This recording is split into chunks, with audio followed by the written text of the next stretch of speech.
Good news, সমস্ত Bangla cinema প্রেমীদের জন্য দারুণ এক সুখবর। আমি জানি আপনারা কি চান, আপনারা কাদের সিনেমা দেখতে চান, কাদেরকে প্রত্যেক বছরের ঈদে মিস করেন। আমি এটা খুবই ভালোভাবে জানি, আমাকে নতুন করে বলতে হবে না, কারণ আমি তো আপনাদেরই ভাই। হ্যাঁ ভাই, এটা আপনাদের বলে দিতে হবে না যে আপনারা কি চান। আপনারা যেটা চান সেটা নিয়ে আমরা কাজ করি, সেটা নিয়েই সেই টপিকগুলো নিয়ে ভিডিও বানাই। তো সুখবরটা কি, শাকিব খান একটা কথা বলেছিলেন যে আমাদের দেশটা গরিব দেশ। সো এই গরিব দেশে যে একজন মেগাস্টার রয়েছে সেটা আসলে আমাদের লাক। বাট আমি বলবো যে আমাদের এই গরিব দেশে যে একটা শাহরুখ খান আছে, একটা দেশি শাহরুখ খান আছে, সেটাও আমাদের জন্য লাক। আর সেই শাহরুখ খান আর কেউ নয়, আমাদের অনন্ত জলিল। সে আমাদের দেশের অনেক বড় একজন স্টার।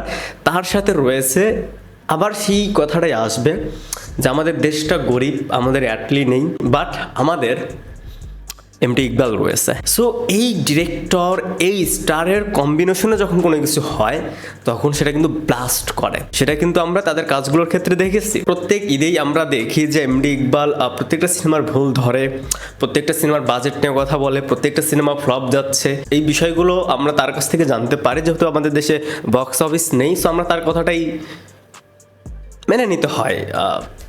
যাই হোক, সো ওনার মতন একজন ডিরেক্টর, তার সিনেমা সম্পর্কে নলেজ এতটাই ভালো, কোন সিনেমাটা চলবে কোন সিনেমাটা চলবে না এটা কিন্তু দেখবেন যে ফার্স্ট লুক দেখে সে বলে দিতে পারে। সে ডিরেক্টর, প্রোডাকশন হাউস বা স্টারের নাম শুনে বলে দিতে পারে।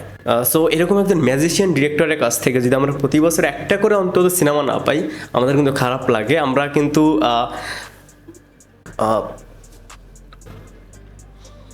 হ্যাঁ, যে প্রসঙ্গ যে অনন্ত জলিলের একটা সিনেমা যেটার নাম নেত্রীদার লিডার, তিনি জানিয়েছেন এই সিনেমাটা খুব শীঘ্রই আসতে যাচ্ছে।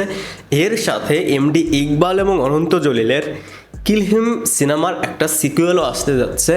I mean kill him 2। Please clap.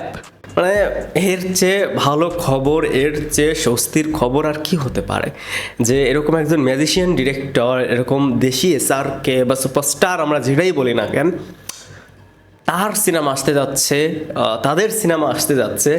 এর চেয়ে বড় নিউজ আর হতেই পারে না। আমি প্রত্যেক বছরই তাদের সিনেমার অপেক্ষায় থাকি, বাট কি আর করার, তারা ব্যস্ত মানুষ, তারা তো সবসময় আর প্রত্যেক বছরই তারা সিনেমা বানাবে না, তাদের একটা ওয়েট রয়েছে। তারা যখন আসবে তখন তো তুফান হয়ে যায়, সুনামি বয়ে যায়। সো প্রত্যেক বছরে যদি তুফান সুনামি হয়ে যায় তাহলে তো সব ধ্বংস হয়ে যাবে, মানে যা আছে সব ধ্বংস হয়ে যাবে। এজন্য তারা একটু গ্যাপ দিয়ে দিয়ে আসে। এটা ভালো দিক, এটা আমাদের ইন্ডাস্ট্রির স্বার্থে তারা করে, কারণ প্রত্যেক বছরে যদি এরকম সিনেমা নিয়ে আসে সব তো ধ্বংস হয়ে যাবে, সুনামি হয়ে যাবে, বক্স অফিসে বলেন আর সেটা দর্শকদের মনে বলেন বা সিনেমা হলের ভিতরে বলেন। এজন্য তারা প্রত্যেক বছরই সিনেমা নিয়ে আসে না। যাই হোক, এক্সপেকটেশন থাকবে এবার ঈদুল আজহাতেই তাদের যেন যে কোনো একটা সিনেমা রিলিজ হয়। আমি খুবই খুবই আশাবাদী।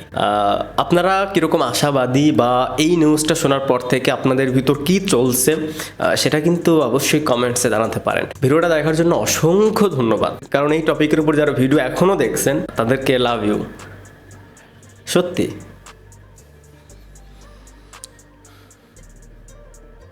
ভিডিও শেষ।